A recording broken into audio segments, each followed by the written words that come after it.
आज हमें मालूम है कि पृथ्वी लगभग 365 दिनों में सूर्य की एक परिक्रमा पूरी करती है। हमें यह भी मालूम है कि कौन सा ग्रह कितने समय में सूर्य की एक परिक्रमा पूरी करता है। आज हम लोगों को अच्छे से मालूम है कि पृथ्वी गोल है, लेकिन आज के बहुत सारे हिंदू ये दावा करते हैं कि हजारों साल पहले हमारे ऋषियों को भी ये सब पहले से ही मालूम था। लेकिन क्या सच में? आज हम इस वीडियो में यही बताएंगे कि ऐसे दावे करने वाले हिंदुओं की बातों में कितनी सच्चाई है। और इसके लिए हम देखेंगे सूर्य सिद्धांत, जिसके लिए यह दावा किया जाता है कि इसमें पृथ्वी समेत अन्य ग्रहों की भी परिक्रमा अवधि या और भी बाकी जानकारियां बताई गई हैं। आप भी जानते होंगे कि इसरो प्रमुख एस सोमनाथ जी ने भी कहा था कि विज्ञान के सिद्धांत वेदों से आए हैं। साथ ही वे सूर्य सिद्धांत पुस्तक से बहुत प्रभावित भी हैं और उनका दावा है कि सूर्य सिद्धांत में ग्रहों, नक्षत्रों आदि से संबंधित सटीक गणनाएं पहले ही कर दी गई थी। तो आज हम यही देखेंगे कि वे जानकारियां कितनी सही है या आज के आधुनिक विज्ञान की मशीनी जानकारियों से कितनी मैच होती है। तो इसके लिए आप कुछ और नहीं, बस सूर्य सिद्धांत पुस्तक की जरा यह गणना देखिए। सूर्य सिद्धांत में एक जगह बताया गया है कि एक महायुग में प्रवाह वायुवश नक्षत्रों की भगड़ संख्या होती है 1,58,करोड़ 22,37,828 और एक महायुग यानी एक चतुर्युग जिसमें सतयुग, त्रेता युग, द्वापर युग और कलयुग चारों आ जाते हैं, उसमें सावन दिनों की संख्या होती है 1,57,करोड़ 79,17,828 और एक महायुग में सौर भगड़ की संख्या होती है 43,20,000। तो एक महायुग यानी एक चतुर्युग में सब ग्रहों की जो भगड़ संख्या होती है वो इस प्रकार से है। चंद्रमा की भगड़ संख्या है 5,77,53,336। मंगल की भगड़ संख्या है 22,96,832। बुध की भगड़ संख्या है 1,79,37,060। गुरु यानी बृहस्पति की भगड़ संख्या है 3,64,220। शुक्र की भगड़ संख्या है 70,22,376 और शनि की भगड़ संख्या है 1,46,568।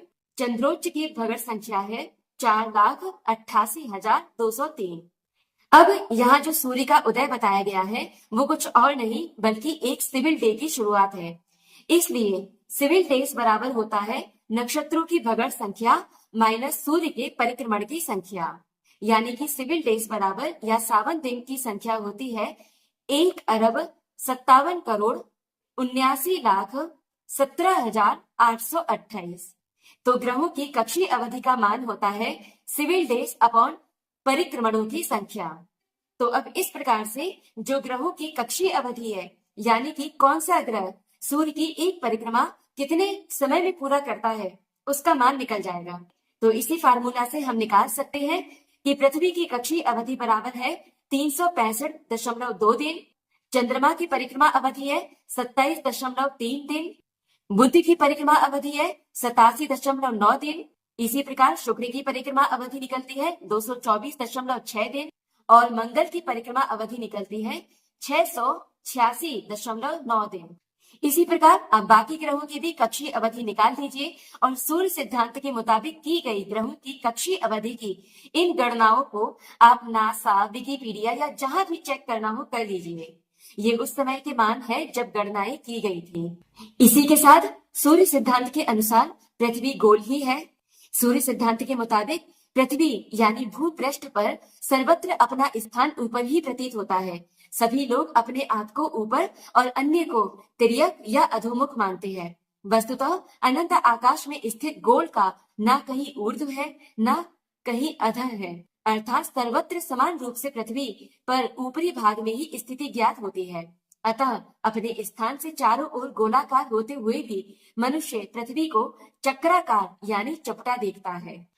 तो आप देख सकते हैं कि सूर्य सिद्धांत में ग्रहों की कक्षीय अवधि की कितनी सटीक गणना की गई है और भी कई जानकारी कितनी सटीक बताई गई है, और वो भी तब जब उस समय आज की तरह इतने बड़े बड़े उपकरण, दूरबीन आदि नहीं होते थे। ग्रहों की परिक्रमा अवधि में जो थोड़ा बहुत अंतर है वो समय काल के साथ ग्रहों की कक्षा में आए परिवर्तन की वजह से हो सकता है। लाखों सालों में कुछ परिवर्तन तो आते ही है, ग्रहों और उनकी परिक्रमा अवधि समय के साथ छोटी और लंबी अवधि में बदलती रहती है और इस प्रकार से ये प्राप्त संख्याएं इस पर निर्भर करती हैं कि ये गणनाएं कब की गई थी।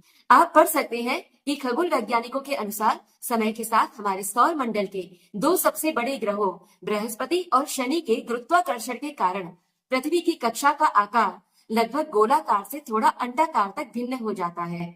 90,000 से 1 लाख वर्षों के चक्र में पृथ्वी की कक्षा का आकार अंडाकार यानी उच्च विलक्षणता से लगभग गोलाकार यानी कम विलक्षणता में बदल जाता है। पृथ्वी की कक्षा की विलक्षणता समय के साथ साथ धीरे धीरे लगभग 0 से 0.07 तक बदलती रहती है। ऐसा ही अन्य ग्रहों के साथ भी होता है और यही कारण हो सकता है कि आज की जो परिक्रमा अवधि निकलती है और जो सूर्य सिद्धांत में जो परिक्रमा अवधि है उसमें ये सूक्ष्म अंतर पाया जाता है। दरअसल सूर्य सिद्धांत कब लिखी गई थी इसका निर्धारण आज तक नहीं हो सका क्योंकि ये बहुत ही प्राचीन पुस्तक है और इसीलिए इसका काल निर्धारण करने में हमेशा कठिनाई आई है। सब निष्कर्ष निकालते हैं लेकिन सबके निष्कर्ष अलग अलग निकलते हैं। लेकिन अगर कांग्रेस की शिक्षा पुस्तकों की भाषा में कहें तो ये पुस्तक तब लिखी गई थी जब भारत में सुई तक नहीं बनती थी, जब भारत में विज्ञान का ज्ञान नहीं था, क्योंकि सारी खोजें तो सारा ज्ञान तो अंग्रेजों से ही आया है ना। है और आपको बता दें कि सूर्य सिद्धांत के मंगलाचरण से यह भी पता चलता है कि सूर्य सिद्धांत की गणितीय गणनाओं का आधार भी वेद ही है।